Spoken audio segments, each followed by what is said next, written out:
বান্দাদেরকে তুমি মাফ না কইরা বাড়িতে নিও না।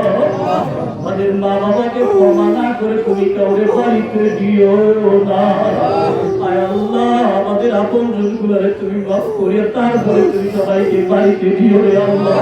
আয় আল্লাহ, আমাদের ইফতার সাহারি তারাবিগুলোকে কবুল করে দিও মালিক। আয় আল্লাহ, কোন সময়টা ধরে আমাদের জন্য ওই বাজারে কাপড়ের কাপড় চলে আসবে রে মালিক। কোন সময় না জানি আমাদের জন্য পাশ থেকে যাবে রে মাওলা। আমার আপনজন গুলাই তো কেউ বাজারে যাবে, কেউ কবর করতে যাবে। এ চারজনে আমার কানের মধ্যে শোয়ায়া আরে জন্মের তোরে কবরে দিয়াইব, আর কোনদিন বাড়িতে আসবো না রে মাওলা। জীবনে একবার হলেও মক্কা মদিনার মেহমান বানায়া দিও। ঘুমের ঘরে প্যারা নবীর জিয়ারত নসিব করে দিও।